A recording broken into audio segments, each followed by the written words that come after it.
Hi guys, my name is Mark from Blue Ocean Adventure. We're going to be doing a set of videos about survival and bushcraft techniques, about different types of shelter, about ways to start fire, about friction, about fertilising water, and about trapping small game and wild edibles in the area.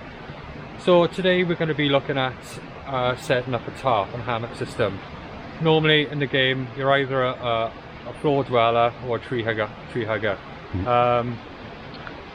It's got its advantages and disadvantages. If you're going to be, obviously we're in damp, wet conditions at the minute. We are nearing December, end of November, so the floor is going to be very, very damp. So getting off the floor, is vital. Your body temperature is going to go up, but it's a way of adapting your sleeping bag and your clothes to make you keep warmer when you try to get your hammock as well. Usually we could be using this land here. We picked this land. It's in a small sort of gorge here, so we're looking at winds. It's not going to hit us so much because we're a bit lower down. The trees are good. First thing I will always look at is our trees above our heads. That nothing's going to fall on top of us in high winds, so we're looking pretty good up there. There's only some minor small pieces, and location wise next to a stream as well. A lot of people don't like sleeping next to streams. In the summer months, obviously you've got mosquitoes and gnats. By lighting the fire, it does eliminate them a lot, but they're still going to be there. Like I said, we're in November, December time now. There's going to be no such thing around here, and the sound of the water, for me personally, it sends me to sleep a lot easier.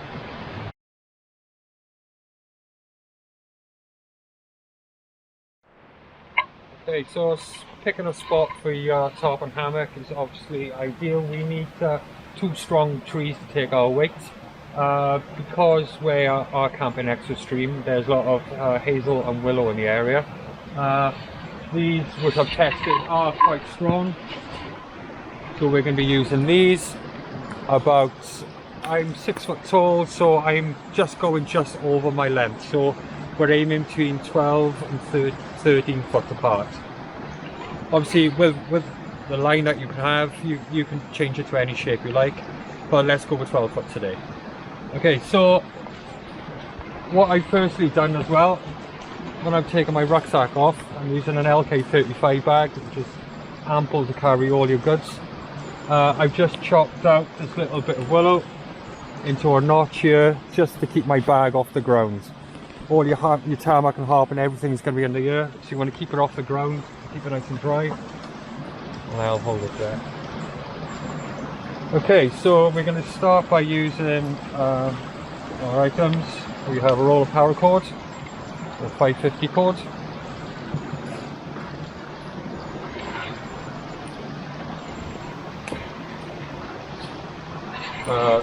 For today's purpose, what I always use, we'll be using DD products. This is a DD 3x3. I've had this now nearly 10 years, it's never failed me. Good thing with the DDs, it has all the ridge lines in the right places for all your pull points. And with the DD front line, you can use it then because it's got a fly sheet, and you can add under blankets to it as well to keep you warmer in winter months. Okay. Also as well, just for emergencies, if I've got to do a quick setup, say I'm getting somewhere very late, I always carry some bungee cords as well with some hooks on it, just to do a very, very quick setup, and I can get my tarp up in a matter of minutes. So we'll take it from there. Okay, so looking at our tree line, we're going to use this main one here. Very sturdy, it's going to take our weight. We need a direct line to this tree. So we can see this bit of hazel is in the way, so we're just going to remove that. It's a young sapling.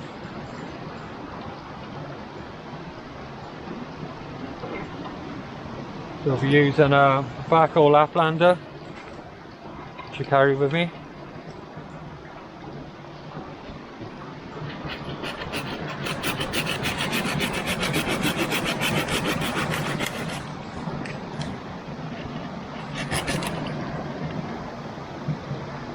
So although we're taking that now, it's a nice straight line. I'm still going to keep this anyway because we can use this for our pegs. I don't carry pegs with me because it's extra weight in my bag, but there's always lots of straight willow and hazel round we can use. So I'll keep this to one side and we'll use it later on.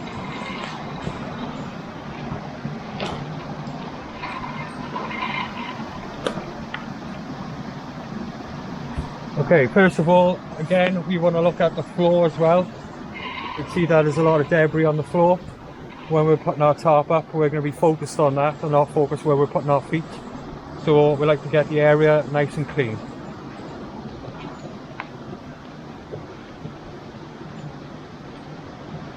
All the wood that we use as well, we'll keep to one side and we'll use it for burning later.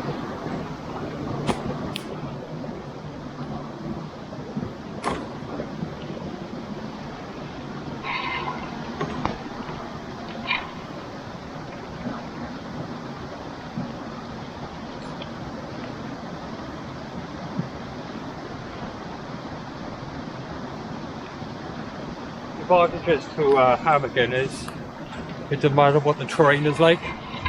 Even though we've got some rocks here, we're going to be above the ground. We're going to be suspended in air, so it doesn't really matter where you put it as long as you've got two fixed vantage points. So, tarp or hammock first? Always the tarp first.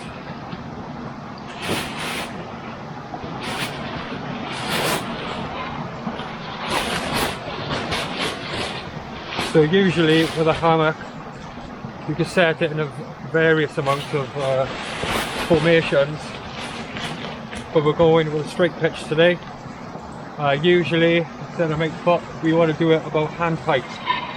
So we're going about 8 foot above us. Okay? And it's setting late in the night now, so I'm just going to do a quick run using our bungee cords.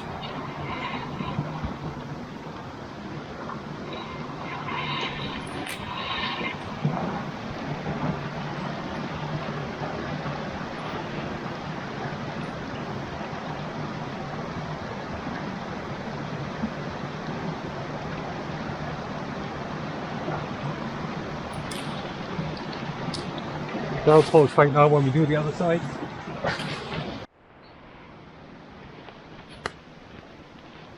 Normally with trees as well, you can see like where new saplings are coming through. Like here, here. You can use them as ridge points as well to hold.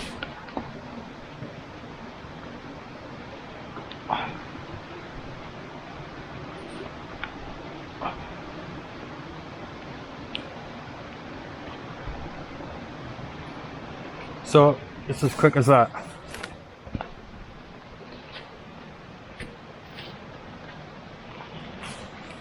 So now what we need to do is already put some paracord on here. We're going to make some pegs now ready to put in the ground and to pull this tight, ready to put our hammock inside. Simply pick our desired spot. Use your back of your axe or what implement you have.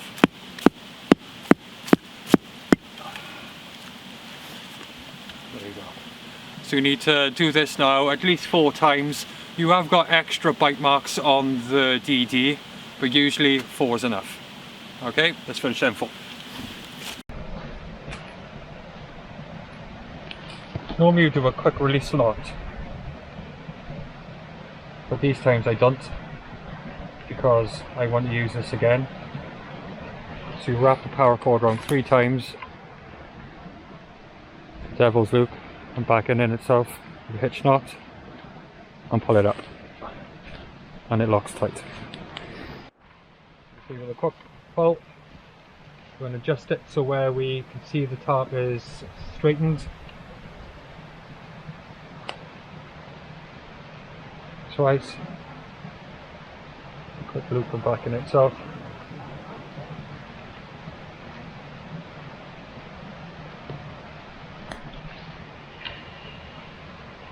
Ground is quite soft here today.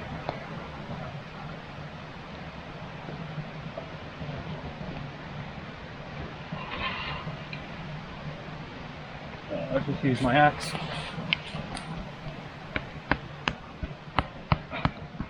Just give it a couple of taps to be secure.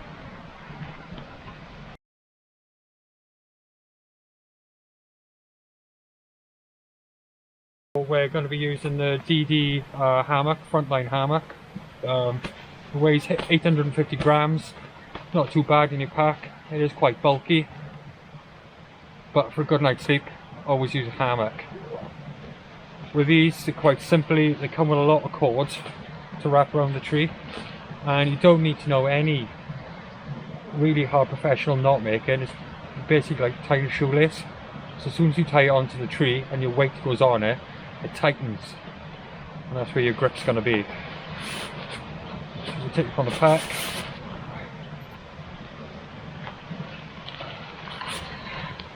You have some more guidelines there.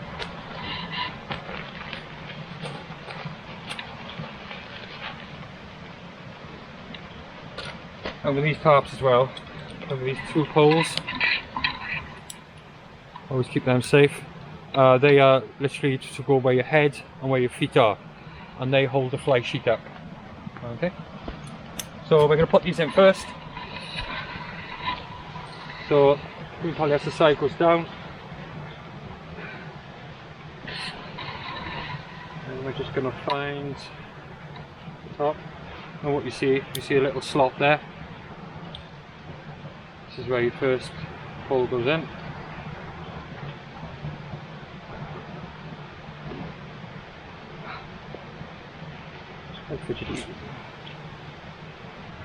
That goes there, and you fold it back in and it's off there. And the same on the opposite side.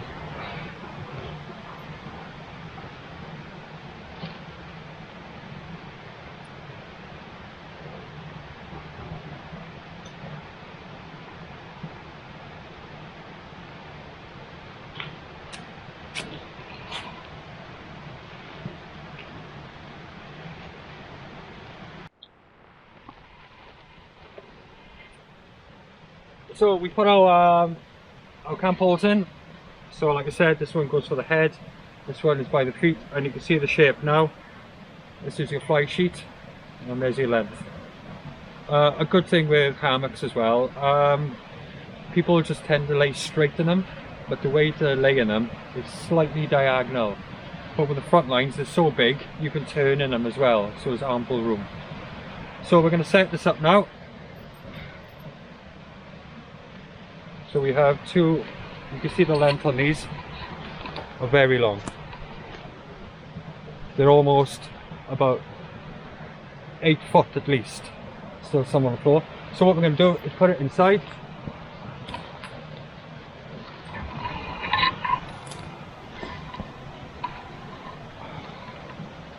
And we basically, like I said, it doesn't have to be a complex knot. So you want your feet inside the shelter. So you want to use this line here as your baseline. So have that about there, and tie a good knot in here. Every time you do it, it always needs tweaking. You always come back to it. So like a shoelace, tie it, and maybe put a double knot in. And just put that a bit higher. We'll just use that for now and come back to it again. We go to the other side.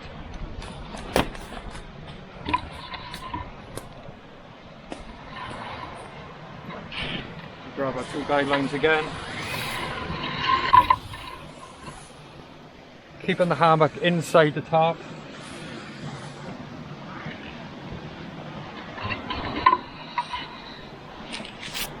You need a good weight. A good height, sorry, from the floor, as you can see.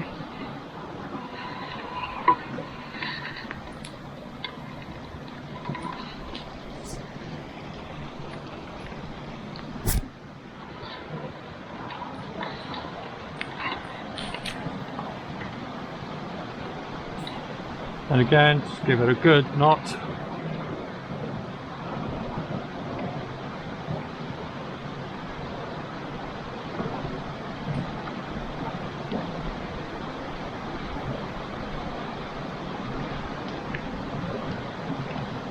If you want to double tie it, if you just want to check it, it looks okay. It's inside each line.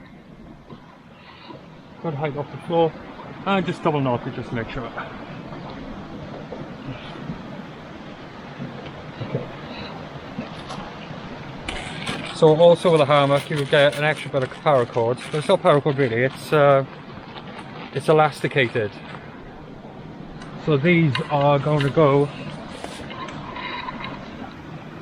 one above your head. You'll have guidelines in here.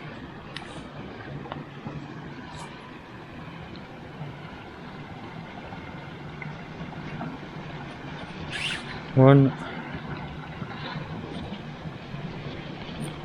two, and three.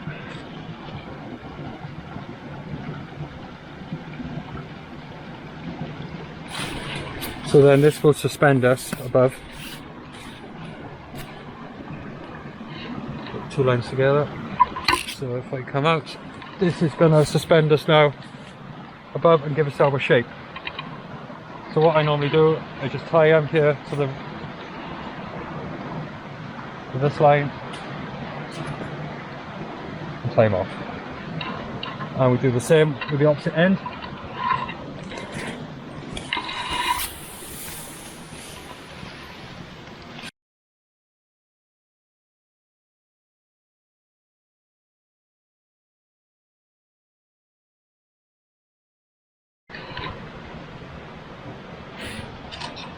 And three.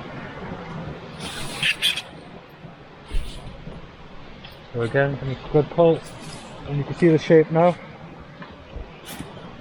You can just come out. Just tie this onto this top line. Nothing special, just a quick knot. There you go, and that's our top and hammock all set up for a good night's sleep. I think we just want a quick tester. Always just play with these lines as well, because obviously when your weight goes in there as well, all the structure is going to tighten. So if I was you, I just have a quick lay in there. Bum in first. It's a good height for me off the ground so air can get underneath me.